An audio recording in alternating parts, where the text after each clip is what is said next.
안녕하세요. 4월달이 시작이 됐는데 좋죠? 예. 왜? 시간이 가면 좋습니까? 나이를 먹으면 안 돼, 자꾸. 네.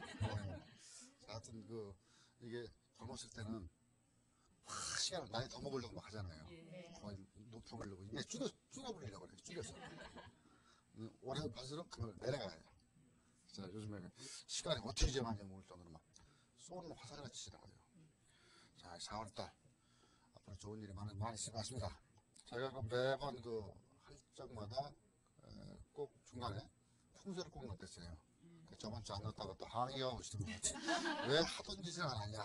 그래서 그럼 하던 짓 하겠습니다. 그래서 조금 더 우리 좀 길을 좀 살리는 풍수를 한번 좀 잠깐 하고요. 그리고 요즘에 또 임대주택 사업 이게 좀 난리를 해대요. 임대주택 사업 이건 뭐라는 거냐, 과연 어떻게 해야 되는 거냐, 그거를 갖고서 오늘 이번 한 시간을 하겠습니다. 자, 우리가 부동산 하다 보면 여러 가지 많이 있어요. 제가 있는 게 많이 있는데, 우리 전체적으로 부동산 생활 풍수 해서 일단 우리나라 대한민국이 어떤 나라인가 한번 풍수적으로 보면요, 저는 대명당이라고 봐요. 왜 명당이 명당하는데, 앞으로 명당도 없지만은 나라 상태로 보면 명당입니다. 얼마나 명당이냐, 우리 국토적으로 본다 그러면은 지금 여기에 이게 맞나요? 대충 이렇게 멀리 나오죠? 예. 이러고 이렇게 툭툭 찢어졌어. 자, 우리나라를 기점으로 해가지고서, 여기 일본이에요, 일본. 엄청나게 센 나라죠. 경제적으로. 지금 추천만 되지만, 가정에 돈뿐이 없는 나라예요, 여기가. 일본이 있고, 저 우쪽으로 가거나 저쪽으로 가면 소련이 있어요. 러시아지, 소련이지, 그지? 예. 자, 국호가 바뀌어요. 여기 옆에 이렇게 쭉 가다 보면 뭐가 있어요? 중국이 있어요, 그죠? 이 안에 누가 있어요? 미국이 있어요. 4대 열강이 여기 다 있는 나라예요, 이 나라가. 다 접하고 있는 거예요. 미국 갔다가 넘어갔지만, 잘 쳐다보고 있어요. 왜 사람이 많이 모이는 데가 장사가 잘 되는 나라. 많이 모였잖아요, 이 친구들이. 여기가 장사가 잘 되는데. 그래서 이제 여기 북한에서도 이제 뭐 하겠다 이런 얘기가 나오고. 실제적으로 그동안 우리나라 땅이 풍수적으로 보면 반도입니다, 반도. 근데 분명히 한 50년 이상은 반도가 아니에요. 헷갈렸잖아. 섬이에요, 섬. 못 지나갔으니까, 그죠? 섬인 상태에서, 섬이라고 봤어야 되죠? 바다. 이거 육지라 하지만 못 넘어갔으니까. 근데 이제 뚫리죠? 아, 이제 본격적인 우리나라는 한반도가 된다. 한반도. 자, 그럼 한반도 자체로 봐가지고 부산을 온다 그러면 어떤 식으로 보냐. 자꾸 우리나라를 딴 사람들이 이렇게 보니까 토끼 같다 그런 얘기를 해요. 왜 토끼라고 그랬는지 알아요? 일본 친구들이 죽이려고 토끼라고 그랬어요. 원래는 뭐 맹호, 호랑이라고 그래요. 이왕이 호랑이가 표정하는 이렇게 좀 대륙을 이렇게 되는 그런 상태를 그 호랑이가 알아본 줄 알니까 아마 그 친구들이 저걸 해서 토끼다 이렇게 하고 줄여버리는 느낌이 나는데, 실제 제가 봐서는 뭐 호랑이 상도 있지만 저는 뭐를 보느냐, 우리나라의 형태를 보면 형상에 따라 좀 틀려질 수 있어요. 중국에 이제 갔더니 중국이 굉장히 크잖아요. 거기는 진짜 사과도 맨 밀반만 보이면요, 몇 시간 동안 밀만 안 보여. 산이 안 보여. 지평들이 막 보이는 나라예요. 자, 근데 중국 친구들이 어떻게 보냐 그러면 중국 전체를 중화라고 그러잖아요. 자기를 기점으로 해서 전부 다 들어온다, 이렇게 중화민족이라는데, 우리나라가 전체적으로 보면 중국 전체를 닭으로 봅니다. 닭. 그 친구를. 닭. 닭같이 생겼어. 이렇게 닭같이 생겼어. 이게 모양이. 우리나라가 뭐냐? 닭. 주둥이. 이거 용어 아니죠? 닭은 주둥이라고 그래야죠? 조둥이? 네. 해줬다. 입같이 생겼어요, 이게요. 중국 지도를 잘 보면 이렇게 돼갖고 닭 암탉같이 생겼습니다, 이렇게. 그리고 여기다 뭐 다리도 있어. 뭐 해남성도 있고 뭐 이쪽 있잖아요, 다리가. 자, 이 닭의 목이 이렇게 있는 형상이에요, 우리나라가. 제가 세계적으로 보니까. 자, 이왕이면 좋게 해석을 하는 게 좋아요. 아, 우리는 닭이다. 중국 친구들이 닭이라고 그러니까는 그럼 우리가 또 그림 보니까 닭 같아. 근데 한반도가 딱 입이야, 중국에서 보니까. 근데 태평양을 쳐다보고서 입이 가 있어요. 그렇죠? 근데 여기서 먹어야지 중국이 클 수 있다고 봐야 돼. 입이니까. 여기 죽어도 뭐 쪼아먹을 수 있는 게 뭐 있냐? 여기 뭐가 있어요? 모이가 여기 있어. 일본이 모이야, 모이. 딱 입에 딱 맞추잖아요. 잘라져서 먹기 쉽게. 이게 진해 영상으로 보거든요, 일본은. 자, 이런 식으로 본다면 우리나라가 결코 나쁜 상태는 아니다.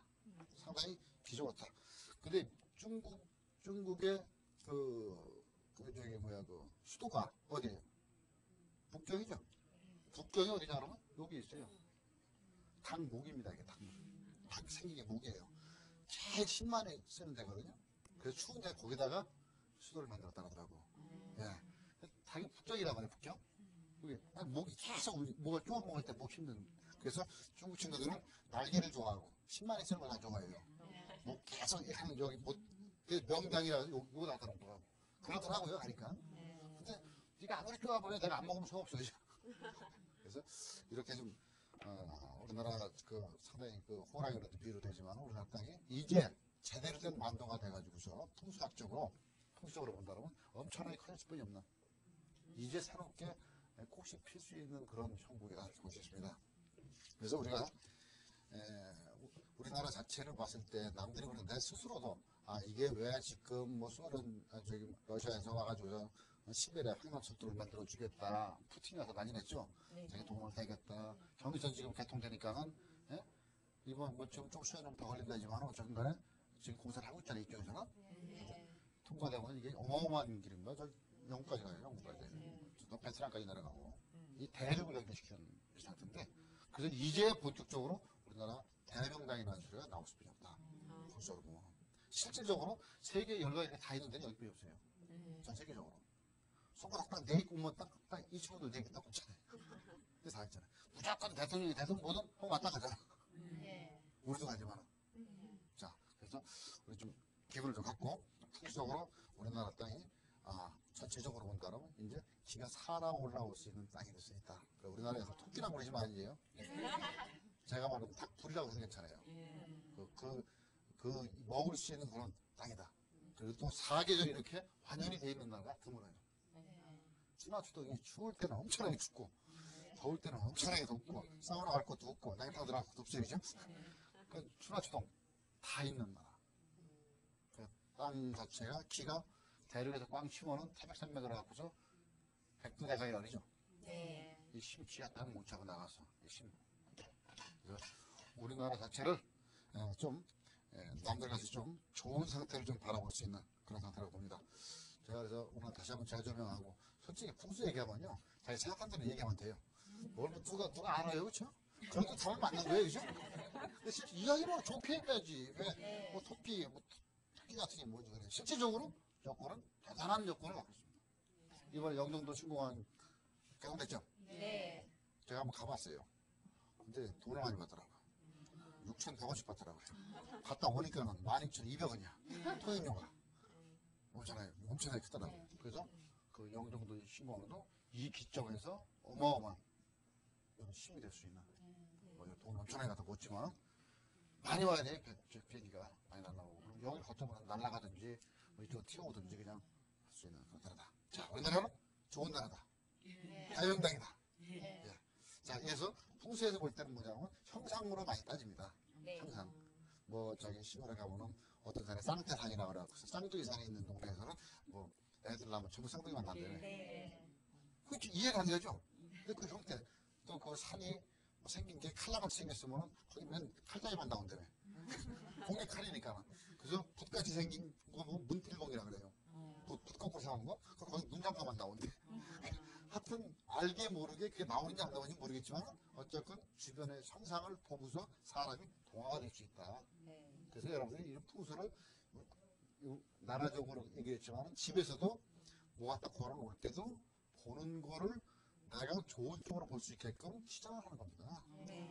그냥 집에다 벽걸이 딱 약재를 갖다 놓으니까는 그냥 돼지 잡는 거 막 사람 두드려 패는 거 하고 걔는 맨날 패는 거만 봐. 나가서 패기만 해요. 거기 좋은 걸 갖다 놔야 돼요. 모양 항상 그대로 사람이 움직일 수밖에 없다. 그래서 쌍태 사이가 그게 나온다는 그게 아니고 쳐다보는 길에서 뭔가 변화가 될 수 있는. 그래서 형상을 잘 만들어. 우리가 코디도 하는 게 사람 똑같은 사람을 이렇게 놓고 저렇게 놓고 보다 보면 어떨 때는 거지가 같이 보이고 어떨 때는 혼자 같이 보이잖아요.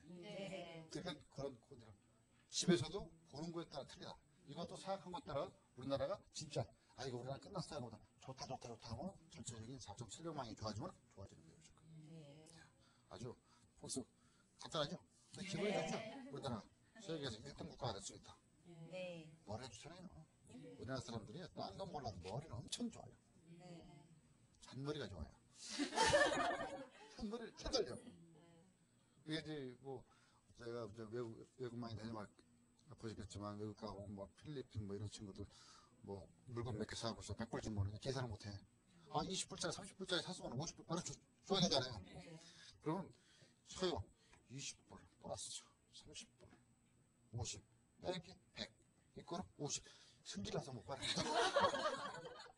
그걸 또 역사를 또 한 번 해. 우리 바로 주잖아요. 한 100개 사면 혼자 계산해서 얼마 딱 하면 금액이 안 틀려. 암살이 잘 되는 거예요. 그러니까 그 친구들이 머리가 안 돌아가. 우리는 다 머리가 잘 돌아가. 너무 잘 돌아가서 문제. 수학 경제대는 항상 1등 하잖아요. 그래서 우리 지금 그 이번 이 나라가 뭐냐면 우리나라가 추나추동에 다 있는 나라고. 이게 뭐냐면 다 전천후야. 다 겪어봤어. 아프리카에 있는 친구 겨울 갔다 오면요 밖에 나가지 못하잖아. 얼어서.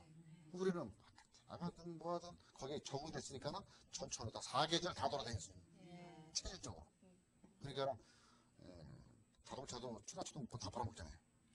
우리 너차 경험해봤으니까 옷 추나추동 다 만들어 팔죠.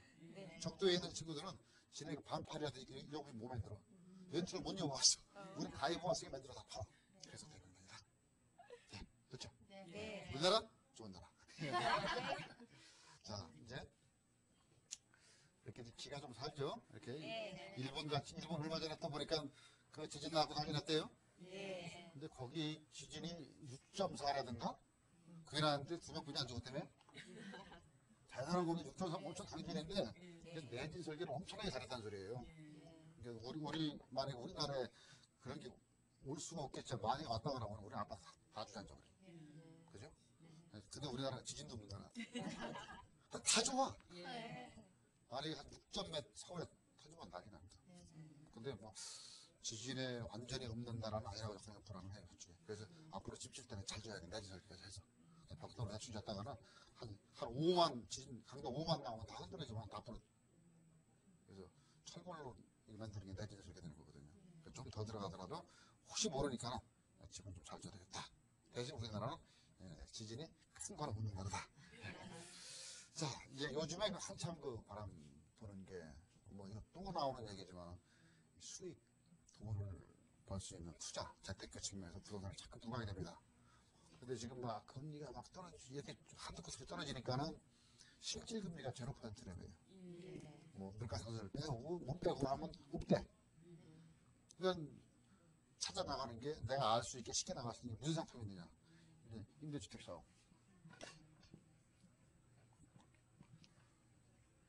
뭐 원룸을 다시 져가지고서 많이 만들겠다, 세를 줘서 팔겠다, 아파트 미부장 몇 개 사겠다, 뭐 여기서 난리 났어요. 지금 현재도 미부장이 상당히 많이 있습니다. 그게 정부에서 좋다. 뭐 우리가 짓느니 내가 줘라. 세제 혜택 줄게, 뭐 해줄게, 뭐 해가지고서 뭐 이제 99년 11월 이전까지는 5가구 생겼어요. 두 가구만 해도요. 99년 11월 중순 이후부터 2가구만 해도 임대주택 사업을 할 수 있어요. 그러니까 상당히 넓혀진 거죠. 그래서 지금 이제 고금리 때는 게 답이 안 나옵니다. 저금리 때는 상대적으로 덜 받더라도 은행 금리보다는 상당히 받을 수 있으니까 관심을 갖는 거예요. 그래서 오늘 임대주택의 장단점이 뭐냐, 어떻게 투자할 수 있는 건가, 그거를 이제 보여드렸습니다. 자, 보통 이제 임대주택의 제일 기본은 뭐냐면 소형 아파트를 이제 세금 감면을 많이 해줍니다. 저전면적 25.7평. 85제곱미터입니다. 85제곱미터 이하. 이런 쪽에서는 이제 다양한 이제 세제 혜택이 나와요. 예를 들어서 등록세 취득세도 감면시켜주고, 우리가 이제 기본 거래할 때 세금 들어가는 게 등록세 취득세, 뭐 이게 수치 제일 크거든요. 나중에 팔을 때 양도소득세 솔직한 얘기로 남아야 되는 거예요. 안 나오면 안 돼요. 근데 무조건 내라 그래. 안 나왔어도 뭐 그냥 연 조금씩 올려가지고서. 근데 그거를 감면시켜주겠다. 50% 감면, 100% 감면 이게 막 나오니까는 그건 많이 하라는 소리예요. 이렇게 세제이자가 준다는 얘기는 일반인들이 많이 돈이 있으면 많이 집을 사주고 그럼 많이 이렇게 임대를 해갖고 금액을 내려달라는 얘기거든요. 근데 많이 사는데 더 올라가. 그렇죠? 그래서 지금 이번에 금년 6월부터 더 강화되는 게 60제곱미터, 전에부터 18평, 보통 22평, 23평 되라 그래요. 그거 이상 85제곱미터. 이것까지는 그동안에 등록세 취득세 감면을 25% 정도 해줬어요. 근데 이번 6월 달부터는 50%를 감면시켜주겠다. 더 좋아진 거죠? 50%. 그러니까 취득세를 뭐 등록세 취득세 전체 따지면 한 5.몇% 되는데 실제 따서 5%에 반이면 2.5%를 줄여준다는 소리거든요. 엄청난 거예요. 1억짜리면 쉽게 250만 원 이상을 줄여준다는 소리죠. 세금을 살 때. 그럼 이미 그만큼 적고 들어갔어 있죠. 또 열심히 임대 사업 해가지고서 5년 뒤, 10년 뒤에 뭐 5년에 100% 감면시켜주는 거 있고 10년에 100% 감면시켜주는 거 있어요. 그러니까 만약 올라간다는 전제 조건이라 그러면 그 양도 차액이 우리가 1세대 1주택 비과세하고 똑같아요. 그런 혜택을 준 엄청난 혜택이죠. 네. 근데 전제 조건이 뭐냐? 우리나라 사람들이 양도소득세라는 걸 잘 생각해줘야 돼요. 양도소득세 자체는 나만해야 되는 거예요, 원칙은. 안 나오면 먼저 안 되는 거예요, 그죠? 근데 지금 전제 조건은 뭐냐면 올라갈 것이다 하는 전제 조건에 5년 뒤에 안 받겠다 이런 얘기거든요. 그럼 예를 들어서 안 올라간다 그러면 의미가 없다는 얘기예요. 그러니까 무조건 양도소득세 안 받겠다 그래서 야 이거 무조건 돈 벌겠다고 그런 건 아니에요. 양도소득세를 남들이 5천 낼 때 나를 안 내게 해주면 내가 돈 버는 거예요. 남들도 안 내는데 나도 안 낸다. 그럼 뭐 말만 한 거예요.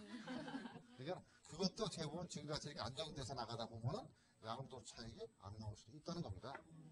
그러면 뭐냐면 향후 보통 5년 정도 임대를 줘가지고서 전세 받아놓고 막 버티고 있는데 5년 뒤에 하나도 안 올라갔다. 그래 금액이 떠났다 거꾸로.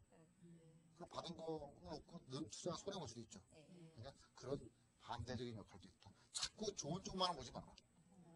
그리고 결과적으로는 임대주택은 일반인들한테도 많이 하지만 정부에서 국가적 차원에서 많이 만들어내야 돼요.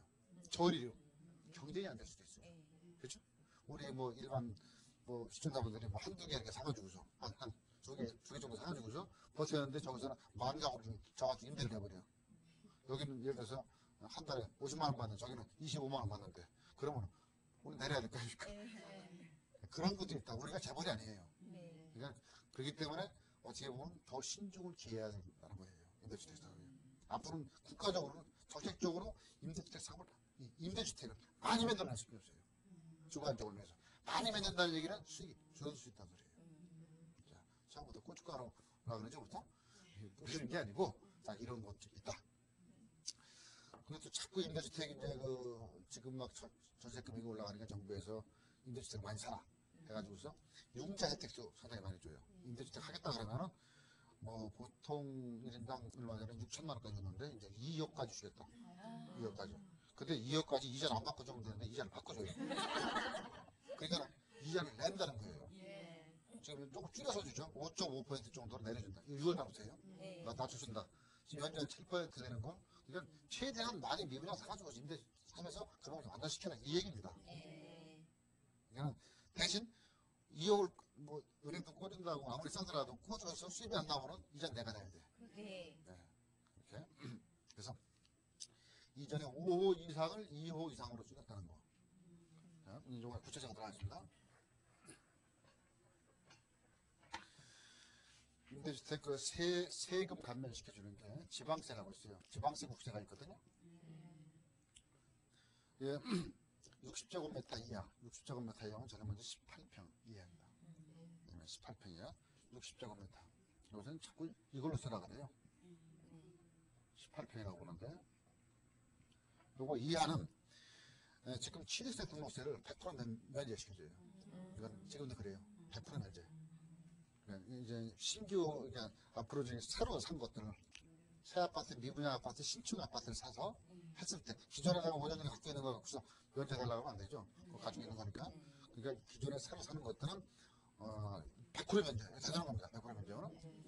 거기다가 보유 이제 집이 있으면 땅이 있어요.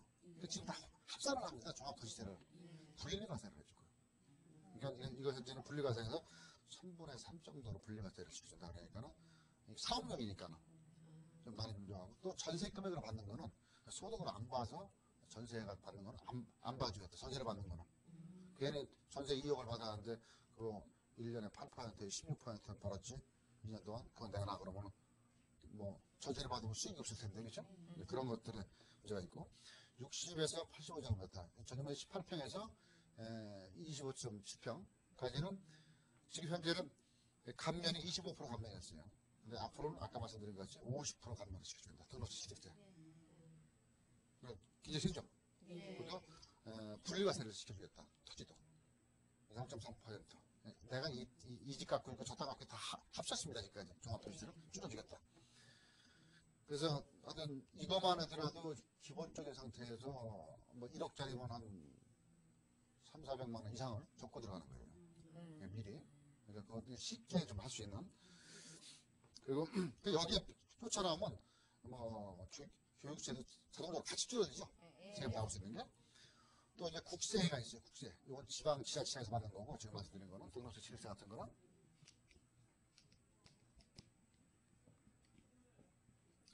등록 취득 교육세 같은 거는 뭐 지방 교육세는 아니네. 등록세 취득세는 지방세를 해서 감면을 시켜주는 게 있고요. 국세라 그러면 제일 큰 게 뭐냐 그러면 양도소득세죠. 네. 그리고 양도소득세를 이제 기간별로 해서 감면을 시켜줍니다. 그래서 예를 들어서 이게 좀 복잡해요.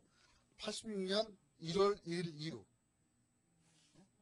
그래서 뭐 2000년 12월 30일 기간 신주된 주택. 근데 지금은 다시 2001년 말까지로 되어 있어요. 금년 말까지. 한 거에 대해서 신규 주택을 하면은 기존 주택을 만약에 사자면 양도소득세를 50% 감면시켜줘요. 5년 동안 있으면은 5년 동안 임대 사업을 한다 그러면 신규 아파트를 미분양 아파트 샀다 그러면 100% 감면이에요. 100%.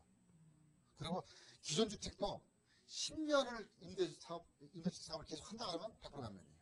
그러니까 오래 하면 할수록 세금 안 받겠다 이 소리거든요. 그런데 이건 하여튼 대단한 겁니다. 근데 이게 국민주택형 이하입니다. 25.7평형 이하. 뭐 임대주택 사업한다고 뭐 그냥 100평짜리 사가지고 임대주택 사업하면은 그건 아니죠. 그거 들어가서 뻔하잖아요. 그러니까 조그만 아파트를 많이 했을 때 세금을 감면시켜주겠다. 그리고 뭐 보증금, 뭐 하여튼 뭐 이 보증금, 전세금 이런 거 받는 것들은 개인 소득세에 분리과세 시켜버리겠다. 그럼 따로따로. 그럼 금액을 줄여준다는 거예요. 자, 이게 우리가 왜 이렇게 하느냐. 이렇게 세금 감면시켜주고 막 그냥 세제 혜택 많이 해주는 게 뭐냐 그러면 많은 상태의 사람들이 좀 들어오라는 얘기인데, 투자를 입장 내에서는 임대사업자가 너무 많이 들어오면 결국은 또 경쟁을 하게 되죠.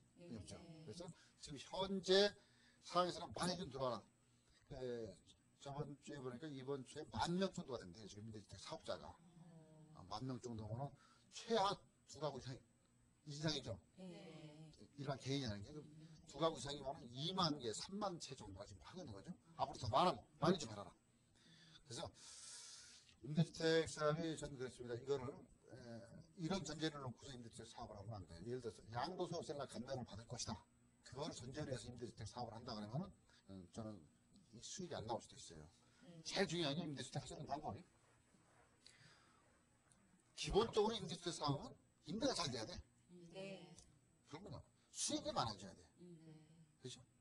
나 전부 다 뭐 전세만 그냥 다 받아 5년 있다가 사가지고서 몇 개 사가지고서 5년 있다가 양도소득세 이 집값이 1년이면 10% 20% 올라갈 것이다. 혼자 계산해가지고서 5년 뒤에 야 내가 1억 세금 낼 거 안 내서 나 이거로 벌겠다 하는 그런 오퍼를 하시는 분들이 계세요.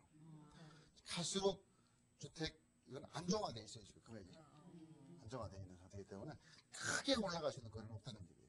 그러니까 뭐냐면 내가 임대주택 사업하는 그동안에 수익을 최대한 많이 나올 수 있는 걸 찾는 게 첫 번째예요.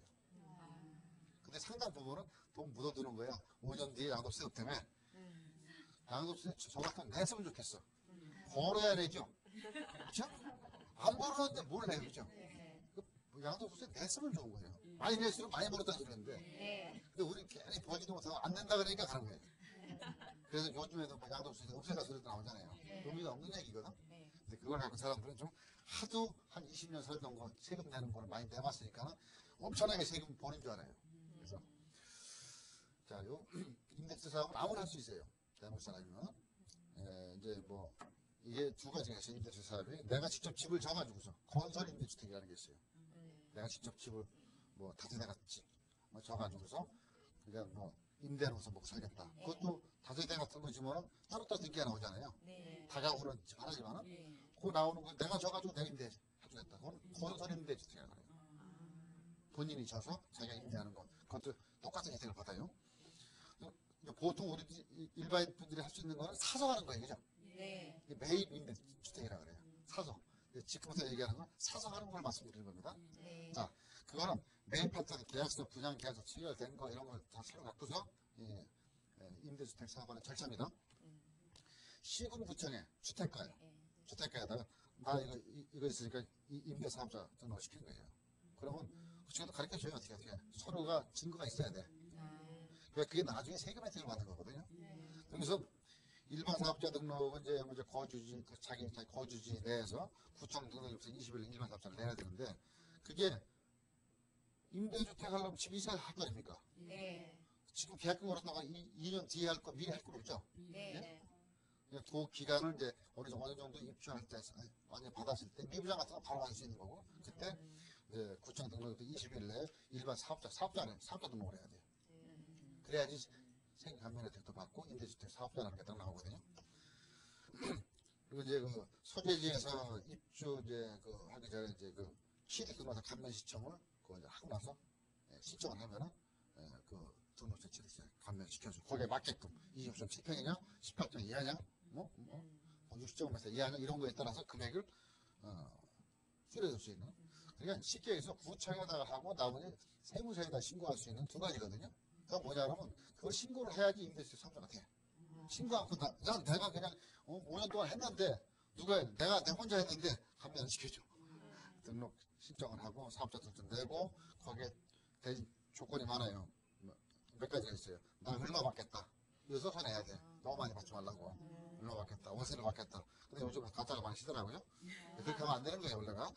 근데 여기서 나중에 감면 신청 5년, 이건 5년 해야 감면 받는다, 10년 해야 받는 거에 따라서 그 날짜에 따라서 이제 하는 거예요.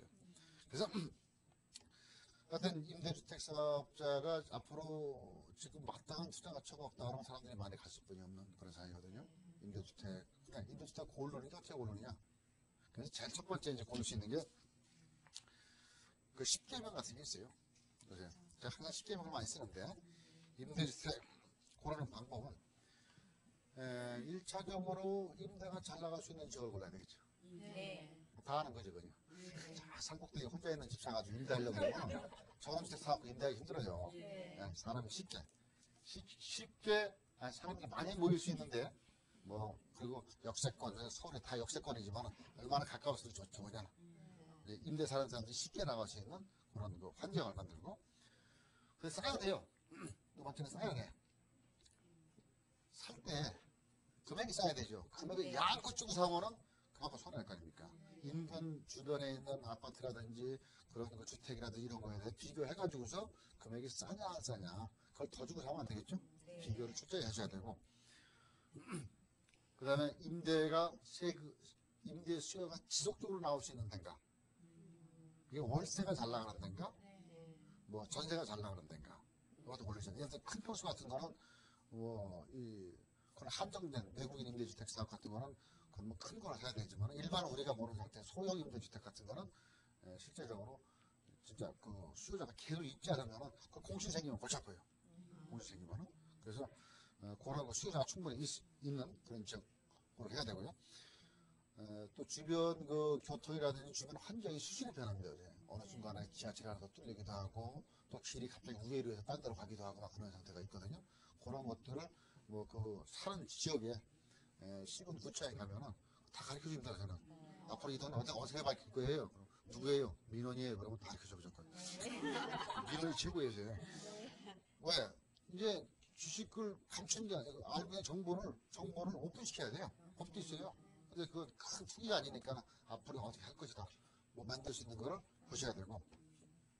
그리고 평수는 원래 임대주택 사업의 일반적인 상태로 보면 소형입니다. 그래서 그러니까 이 세금 혜택도 소형에게 받으러 가 있죠. 조그만 아파트를 많이 고르는 거예요. 조그만 아파트. 제일 잘 나가는 게 18평대입니다. 18평대. 저녁에 60제곱미터대가 제일 많이 나가고 30몇 평짜리 있죠. 그 이상은 부담을 좀 가요. 부담이 가죠. 30몇 평, 25.7평짜리 그것도 수요는 많지만 월세로 받으려고 그러면 수익이 굉장히 줄어들었어요. 모든 거는 소형 같은 거는 1.5%, 2%를 그 보증금 안 내는 거에서 받을 수 있지만 클수록 금액은 떨어져요. 1%, 그 밑으로 떨어지게 돼요. 그러니까 지금 임대주택은 큰 거에서는 되게 안 나온다는 얘기예요. 50평짜리 사업 임대하면은 5억 주고 샀는데 뭐 2억도 안 준다. 그러면 투자 대비 1억 투자해서 6천만 원, 10천만 원 받는 게 낫죠. 결국 수익성 모르니까 큰 거보다 조그만 게 많이 나온다. 어떤 건 90%까지 받는 거지. 지금 있어요, 일부. 내 돈 얼마 안 들어가겠죠. 그런데 보통 사람들이 아파트를 임대주택 사업한다고 이런 계산을 하시는 분이 있더라고요. 어떤 분들이. 옛날 상태인데. 자, 지금 임대주택 그 전세 금액이 80%를 받는다 했다. 예를 들어서. 그러면 1억짜리면은 8천을 받는다는 얘기 아닙니까? 8천원. 그러니까 이 양반이 1억을 갖고 있어요, 현처럼. 전세를 다 5개 계산을 하고서 사실적으로 5개 살 수가 있죠. 2천만 원씩 집어넣으면. 근데 그거는 옛날에는 맞았어요. 옛날에는 4년, 5년 전에는 될 수 있으면 은행 돈 많이 끌었대. 당기고 내가 전세금을 받고 가지고만 있는 거야. 그럼 1년 있어 막 올라갔어요. 그냥 10%도 올라가고 20%도 올라가는데 지금은 그거를 바라기 좀 힘들다. 그래서 될 수 있으면 1억 가지고서 1억짜리를 5개를 사서 이런 식으로 계산하고 한다 그러면 제가 봐서 10중 8구 망합니다. 공실 하나만 딱 생기는 순간에 8천을 주지 못해. 얼마나 불안해요, 그죠? 그래서 제일 안전한 거는 임대주택 사업할 때는 전부 다 내 돈 갖고 하는 거예요. 보증금을 최소한 때는 받을 수 있는 거. 보증금 빚이죠? 그래서 요새 월세로 나가는 거를 있지 않습니까? 요새 1%만 월세 받아도 은행 받는 거 2배예요. 그는 지금 2%씩 받아갖고서 못 살겠다고 도망가는 건데 1% 정도 받으면 내 돈 갖고 다 하는 게 그런 나중에 문제가 없을 거 아닙니까?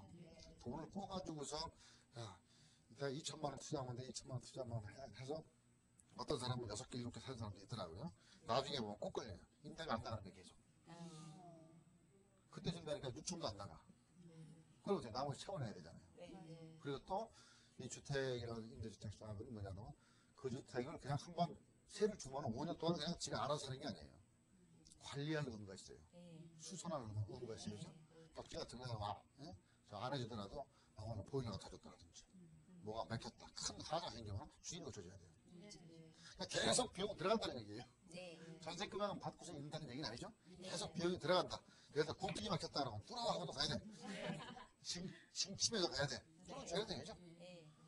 세상은 사람이 자기가 고칠 수 있는 거는 한계예요. 자기 부주의를 해서 뭐 겨울에 수도를 녹화시켰다. 이런 거는 본인이 해야 되지만 정상적으로 했는데 그냥 터졌다. 그 주인이 해줘야죠. 그렇죠? 정상적인 거를 임대를 들어갔으니까. 자, 그게 의외로 많이 나올 수도 있어요. 진짜 그래서 아주 그 사람은 임대주택 사업하면서 계속 5개, 6개 사놓고 사다가 계속 보면 주야로 전화가 와서 이 홍수 지니까는 장마철에는 막 비싼다고 계속 전화 오는 거예요. 계속 밤에 보호초 쓰고 있대요. 가서 양동이 들고 들어가서. 자, 그게 쉬운 거 아니다. 그래서 원래 임대주택 사업은 앞으로 양도세 면제시켜주는 거는 올라가서 지금 뒤로 빼놓고 현재의 수익성. 현재의 수익성을 보는 거예요. 현재의 수익성. 현재의 수익성은 뭐냐? 내가 1억을 투자했으면 1억에 대한 수익이 얼마나 나오는 거예요. 이게 제일 첫 번째예요. 그러니까 결국은 임대주택 사업은 월세로 하는 게 맞아요. 월세. 이거 전세로 앞서 이런 식으로 해가지고 나중에 하겠다는 게 안 하는 게 나아. 그럼 올라갈 수도 있는 게 있겠죠. 하지만 5년 동안 앞으로 5년이면 대단한 겁니다. 어떤 거 10년 돼야 돼요. 그동안에 천지개벽이 몇 번 나올지도 모르는데. 그렇죠? 그때 된다고는 이 주택이라는 거는 감가가 됩니다. 원칙이. 근데 우리 여태까지 오래되면 될수록 올라갔잖아요. 이제는 오래되면 될수록 감가가 될 수 있어요. 결국 뭐냐면 그 감가가 되는 것까지 감안을 해야 돼요. 원룸주택을 임대주택을 다세대 주택이라고 원룸을 사가지고 임대주택 사업을 하겠다. 뭐 요즘 원룸 주택도 뭐 필지분할 시켜준다고 하니까 조건 한마디만 집을 하나 해갖고서 1층, 2층, 3층을 쫙 사가지고서 임대주택 사업을 한다 그래갖고서 그냥 막 무리에 샀단 말이에요. 무리에 사가지고서 중간에 분명히 공실이 생겨요. 정확히 못 맞추거든요. 근데 일반 아파트 같은 거는 그래도 뭐 좀 싸게 하면 나겠지만은 저는 이 연립주택이라든지 아니 저기 뭐야 그 다세대 주택 같은 거 사면은 공실이 가격이 많이 나와요. 공실 나올 적마다 돈을 줘야 돼. 돈을 못 빼주면 무슨 현상 나와요? 경매가 그렇지 많이 나와요. 다 이게 뭐냐면 전세를 다 받아갖고서 건축 지금 건설임대주택을 하는 사람도 있어요. 내가 다세대 주택을 잡아줘서 저 사람은 그 건설업체는 그래요. 일부만 주고 나머지는 보증으로 빼가겠다. 그럼 결국 집은 땅이 100평인데 100평에다가 집을 다 지었으면 건설업체는 돈 다 빼가요. 그럼 내가 그냥 땅 가지고 있을 때 내 땅이었었는데 집을 줘놓고 나니까 전부 빚덩어리야. 그죠? 집 잘못 지면은 집 짓고 집 뺏겨. 건설업체 얼마나 때문에 할 거 아닙니까? 그러면서 건축비를 충당해서 가버리니까 땅만 대라. 한 사람은 10명이면 8명 망해요. 이건 제가 왜냐면 그냥 그 땅에 있으면 그냥 아프는 게 낫지. 그럼 내 땅인데 내가 한옥 됐든 양옥이 됐든 내 집인데 지는 순간에 내게 아니게 돼버려요. 요즘 큰 빌딩들을 짓고서 땅을 대고 진 데가 그 땅을 댄 사람이 뺏기는 게 많죠. 건설업체 돈을 못 주니까는. 결국 이자 때문에 그냥 날아가 버리는. 그게 빚쟁이가 돼버리는. 그래서 나도 분명히 몇 년 전에 있었어요. 근데 지금 또 붐이라는 게 또 들어가요. 또 진다 그래요. 자기 돈 다 가지고 있으면 관계가 없어. 그래야 뭐, 그래, 보자면, 뭐, 그냥 받은 거 넣고 있고, 줘버리면 되죠. 안 되면 좀 싸게 주면 되고, 그럼 천장 100% 갖고 있는데, 아까 같이 이렇게 무리수를 한다 그러면은 좀 어렵다. 그리고 아파트 같은 거를 좀 선택을 할 때는, 지금 말씀드리는 건 원룸주택입니다. 원룸이라든지, 아니, 원룸이나 다세대 주택하고, 예? 잘 안 나갈 수 있는 거. 규모가 될 수 있으면 항상 얘기하지만 아파트 같은 데는 규모가 크고 클수록 좋죠. 예? 규모의 경제학이라 그래요. 크면 클수록 여러 가지 생활 입지 여건이 좋아지니까. 단지 규모가 얼마나 큰 것인가. 그리고 내가 진짜 돈이 급할 때 후닥닥 팔더라도 나갈 수 있겠느냐. 급할 때는 팔아야 될 수 있는 상황이 나오잖아요. 급할 때는 팔을 수 있는 상태가 나와야 되느냐. 그때 팔려고 내놨더니 죽어도 안 살 것 같더라. 그러면 환경성이 없다는 소리예요. 그죠? 그리고 요즘 같으면 임대주택 사업한다고 그 금융 지원을 상당히 지금 많이 해주고 있어요. 건설업체는 미분양, 분양하기 위해서 매년 건치료 받기도 하겠다. 처리를 받아주겠다. 자기는 나중에 한참 있다 줘라. 이런 식으로. 그게 얼마큼 확실하느냐. 예? 진짜 요즘에 금액이 계속 떨어지고 있거든요. 그 금액을 맞춰갖고서 그 임대주택 할 때 내 자금에 맞게끔 해서 저는 해야 된다고 보거든요. 근데 실제로 이런 개별적인 거 말고 지금 물론 임대주택이 제일 잘 나가는 상태가 있습니다. 잘 나가는 데가 저희 서울을 기점으로 한다면 강남이나 같은 데는 조그만 거 줘도 잘 나가요. 근데 여기 하다 보니까 또 많이 몰리니까 금액이 올라가 버려요. 실제적으로 뒤에 향후 몇 년 뒤에 기사 따지면 안 나올 수 있는 게 나와. 임대주택은 좀 멀어도 관계없어요. 좀 멀어도. 그리고 신규라든지 기존의 미분양 아파트들 많이 있는데 예를 들어서 1998년도 상반기 이전에 진 것들은 분양을 했던 것들은 분양가 규제를 받았던 거예요. 분양가를 올리지 못했어. 그런 미분양이 많이 있어요. 근데 98년도 하반기부터 분양가 자율화가 됐어요. 그래서 지금 8만 3천만 원짜리 나왔잖아요. 마음대로 받아 모으신다니까. 자, 그러면 우리는 애초에 미분양을 살 때 조금 멀리 가더라도 옛날 금액으로 사는 거예요. 옛날 금액으로. 3년이나 4년 전 금액으로. 그때는 진짜 저기 수도권 저 밑으로 내려간다 그러면은 수원 밑에까지 좀 내려가면 이제 거의 수도권이거든요. 좀 천안까지 다 붙었다고 그러는데 참 잘 졌는데 250만 원이에요. 평당. 지금 최하 못하더라도 서울 같은 데는 550만 원, 600만 원, 700만 원 이렇게 나가고 수도권도 최고 못해서 400만 원대예요 지금요. 근데 이건 분양을 언제 했냐 그러니까 97년도 10월 말에 분양을 했대. 분양을 딱 했더니 100%다 됐대요. 며칠 있다가 아예 터져 버렸대. 다 해야겠대. 그냥 지금 다 적어놨어. 가보니까 제가 보니까 진짜 잘 졌어요. 회사도 일군 회사예요. 옛날에 일군 회사. 뭐 현관 들어가는데 자동문이더라고요. 이게 어떻게 250만 원에서 제일 비싼 게 270만 원, 80만 원이거든요. 45평짜리가. 지금 요즘이 건축비입니다 이게. 아파트 한 200만 원, 220만 원 들어가요. 요즘 건축비가. 아깝다는 소리예요. 그죠? 근데 신규 분양을 받을 때는 그 실제 300만 원에다 400만 원이다 하지만 계속 돈을 내야 되기 때문에 몇 년 동안 이자까지 주면은 금액이 더 올라갑니다.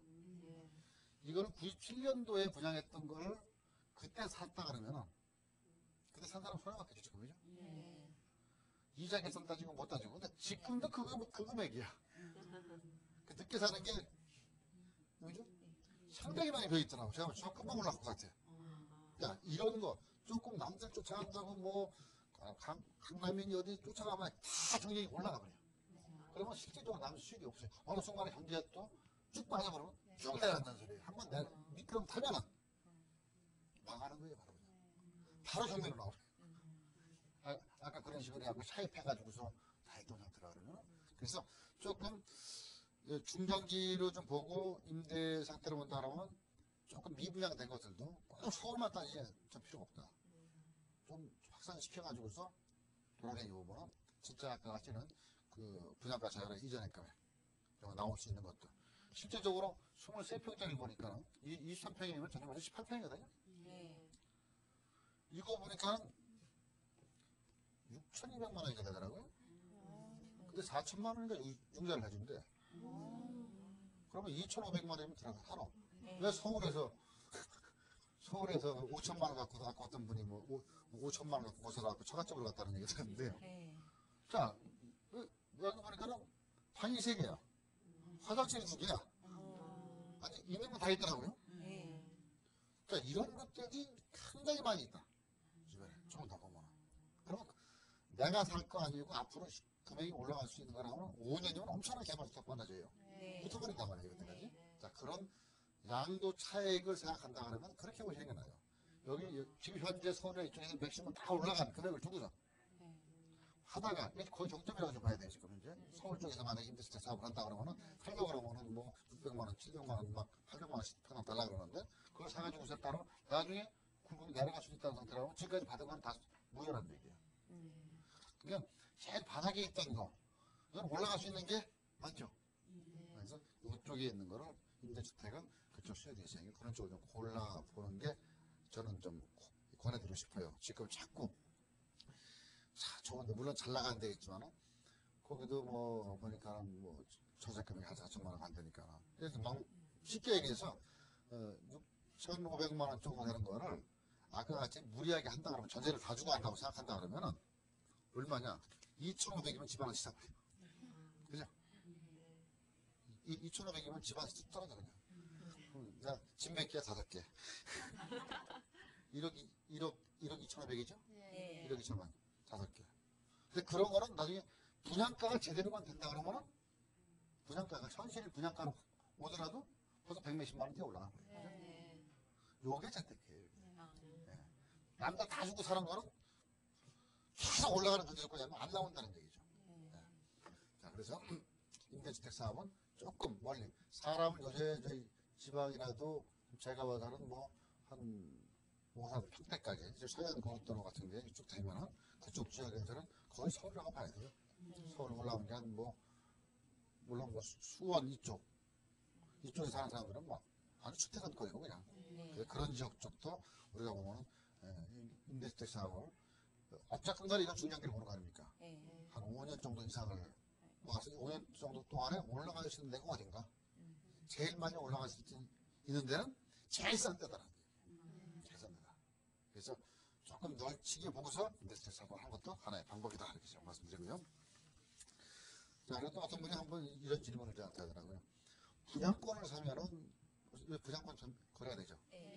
분양권을 사가지고 임대주택 사업하면 어떻게 되는 원래 이게 최초의 분양자한테 대출이 되어 있거든요. 네. 예를 들어서 내가 먼저 분양받은 게 아니고 다른 사람이 분양받은 거를 네. 중간에 산단 말이에요. 입장 전에. 네. 그러면 이거는 최초의 분양 사는 게 아니거든. 네. 어떻게 보면. 네. 근데 실제적으로 그것도 최초로 분양받은 걸로 봐요. 이게 분양권을 사도 된다는 얘기예요. 그죠? 분양권을 사도 등록세 실에서 가면에서 있다. 다른 사람이 샀다가 다시 등기하기 전에 해야겠죠? 그런 거는 받을 수 있다. 물론 요게 이제 시도 조례마다 조금 틀릴 수 있지만은 일단 유권에서 나왔어요. 그렇게 해서 할 수 있으니까 분양권 전매도 골라볼 수 있는 상태다. 꼭 미분양이 아니면 남들이 분양받은 거면 분양권 전매를 해야 될 거 아닙니까? 분양권 전매도 시세보다 떨어지는 게 있어요. 분양권보다. 분양 당시 금액보다 떨어지는 게 있어요. 그러니까 미분양도 봐야 되고 저는 될 수 있으면 이 아파트를 지금 같으면 임대주택 사업을 하려고 그러면요. 시중에 다 젖어 있는 거. 이게 완공되기 임박돼 있는 거. 네. 이런 걸 사시는 게 안전하다고 봐요. 왜냐하면 요즘에 누구도 못 믿어. 하도 부동산이 없어. 뭐 3년 뒤, 2년 뒤 되게 건설업체들이 몇몇 개 빼놓고서는 가다 보면 이 건설업 몇번 바뀌어. 이번에도 뭐 어디 그뭐저 사가지고 저 손해본 사람 많죠. 그러니까 눈으로 보고 사라. 그러니까 선분양해갖고 임대주택 사업을 하는데 청약금 걸어놓고서 계약금 걸고서 3년 뒤에 그때 뭐 자금 치르면서 하겠다. 여기 짧은 사람은 보지도 못해. 그래서 기존에 있는 건물을 사는 게 좋다는 거예요. 그거는 보고서 흥정을 하는 거예요. 이거 햇볕도 안 들어오네? 여기 왜 이렇게 시끄러워? 찾기는 쉽게 보자는 쉽죠? 근데 그림 그리는 거 그게 안 보여요. 귀신도 올라가나. 그림이 워낙 잘 들어오니까. 가서 다 돈을 한번 보는 거예요. 그래서 살 수 있는 게 수도권 쪽이든 서울에서 지금 안에 분양권도 한 6개월 정도 남아있는 거, 3년 정도 남아있는 거.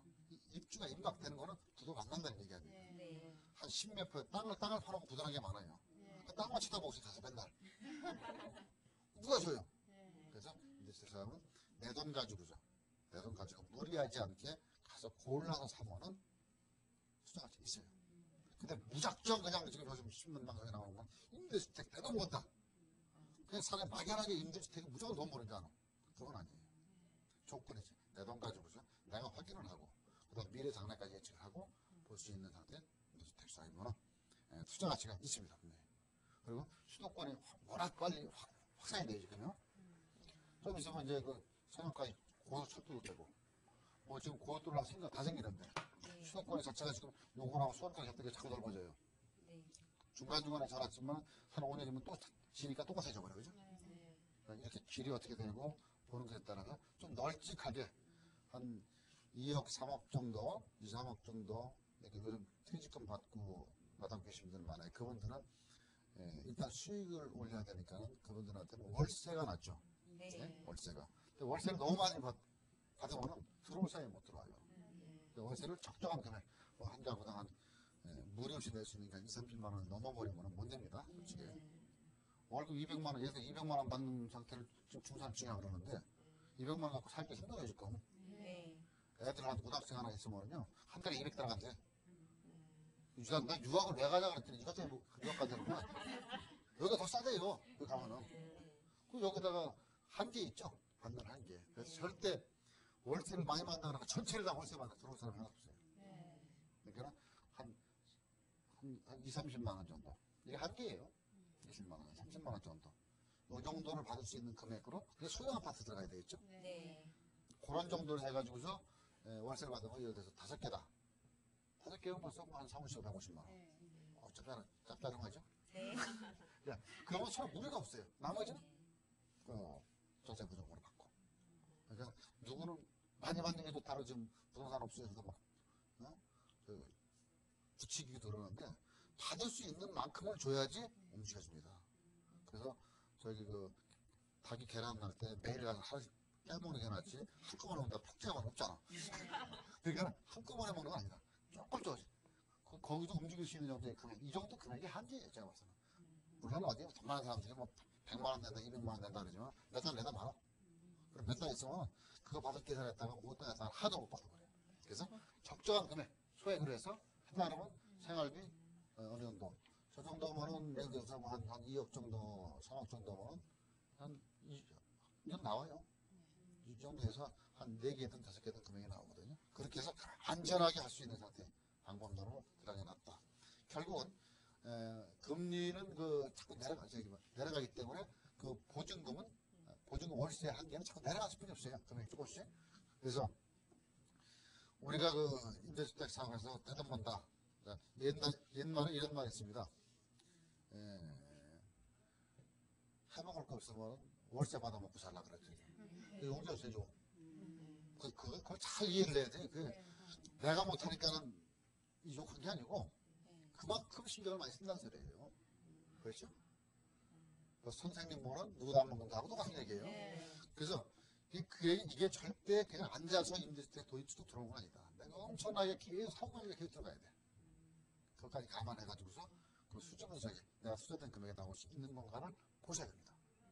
근데 너무 쉽게 요즘 신문 광고에 나올 때 보면은 미분양 아파트들 볼 때 이런 얘기를 합니다. 임대주택 하면은 연리 12% 보장돼 있고 막 돼 있어요.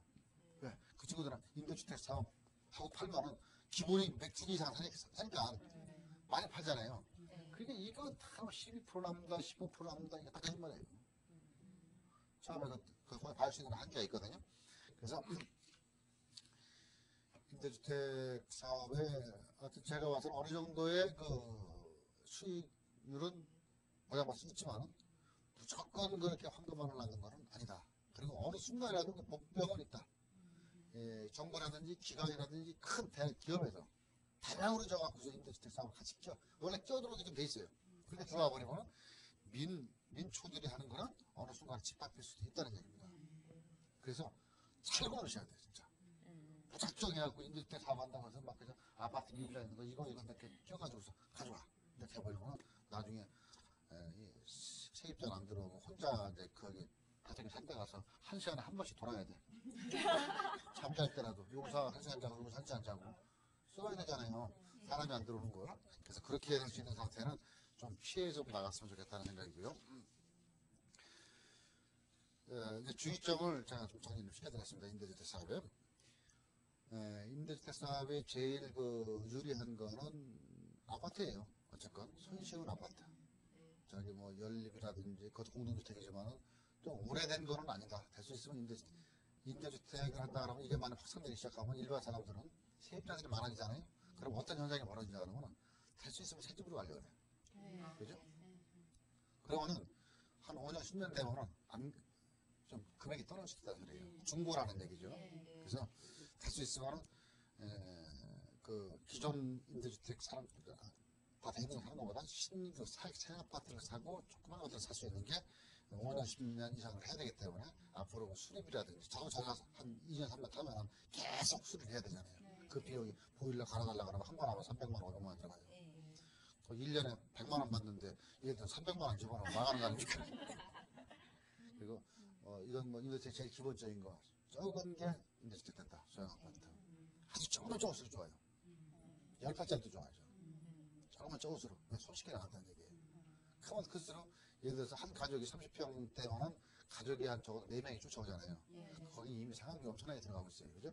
그렇기 때문에 감당이 월세를 돌리기가 힘들다. 그러니까 혼자 사는 사람, 신혼부부 이런 쪽에 맞추는 게 돈을 받기 쉬워요. 아주 그냥 한 40대 중반 정도 되는 사람들이 월세 받으려면 힘들어. 그러니까 20대, 30대 여기에 맞게끔 그럼 조그만수록 좋죠. 조그맣게 돈도 덜 들어가고 회전도 절대. 그래서 조그만수록 좋다. 그리고 자기가 이제 세금을 임대주택 사업하는 사람들이 자기 종합소득세 개인 사업을 하니까 막 합산이 돼버린다고 자기 세금 내는 것들 물론 감면해 준다는 것도 있지만은 수익은 수익이야. 그죠? 수익은 수익에 대한 상태가 내가 월급도 받고 모두 받고 받는 게 많은데 또 붙여버리면은 계속 엄청나게 많을 수가 있어요. 그러면 그것도 잘 세테크죠. 세테크를 좀 잘 해야 되고. 하여튼 임대주택 사업이 앞으로도 아마 금년에는 상당히 많이 활성화될 거라고 봅니다. 돈이 될 수 있는 게 그것뿐이 없는 그런 상황이 나와버리니까 우리 임대주택 사업할 때 어떤 혼자 얼마만큼 많이 돌아야 되냐. 또 기존에 있는 임대주택 사업을 하는 사람들 있잖아요. 한번 찾아다녀가지고서 자문도 얻어야 돼요. 기존에 경험했던 사람이 더 정확히 알아요. 아마 10명 쫓아가면 한 반 정도는 도시락 싸들고 말리는 사람도 있을 거고, 죽어도 하지 말라고. 또 거기서 한 두세 명 정도는, 괜찮아, 할만해. 할만해. 그 사람은 뭐냐면, 자기 돈 갖고 자기가 열심히 뛰는 사람이야. 한 두 사람은, 이걸 했어야 돼, 딴 걸 했어야 돼, 고민하는 사람도 있고. 그때 상당한 부분이 왜냐면, 그 관리해주는 측면에서 힘들었었다 하는 얘기를 좀 많이 하니까, 부지런해야 힘들지, 사람한다, 이것도. 세 중에서 그냥 통장에 또박또박 들어온다고 생각하고서 들어갔다가는 아주 낭패를 볼 수도 있다는 거예요. 하여튼 5년 뒤에 판다고 계산하고, 지금까지 기존에 5년에 판다고 남는 건 보너스로 생각을 하죠. 양도 차익이 난다는 보너스로 생각하고, 지금부터 투자 금액에 대한 수익이 충분히 나올 수 있는 건가를 계산을 쭉 잡아보세요. 그리고 더 쉽게 할 수 있는 거는, 이런 경매 시장이 한참 많이 활성화되어 있는데, 경매 시장에서 임대주택, 특히 요즘 같은 임대 사업을 하는 게 원룸 같은 걸 많이 하잖아요. 제일 많이 경매 나온 게 원룸이에요. 그럼 제일 많이 나왔다는 건 뭐예요? 안 됐다는 소리예요, 쉽게. 남이 안 된 거는 나도 안 돼. 그죠? 근데 왜 하느냐, 경매는? 싸니까 사는 거예요. 근데 거기에 되게 나오는 원룸 같은 이런 거 보면요, 건축비는 거의 없어. 땅값에서 조금 쳐서 자기 계산이 5억이라고 하는데 2억 5천에 나가고 그러잖아요. 그럼 뭐야? 이거 5년도 안 된 건데 집중만 안 하려고 그런다는 소리죠. 그래서 건설을 자기가 집중하는 사람 다 날아간다. 자, 제가 오늘 이 임대주택 주사에 하도 바람이 많이 불어가지고서 어떻게 해야 되느냐, 오늘 말씀드렸거든요. 어떻게 해야 돼요? 내 돈 갖고서 내가 부지런해야 된다. 잘 골라야 된다. 무조건 황금을 낳는 건 아니다. 나오면 썩은 계란도 나온다. 오늘 마무리 짓고요. 또 다음 주에 여러분 찾아뵙겠습니다. 감사합니다.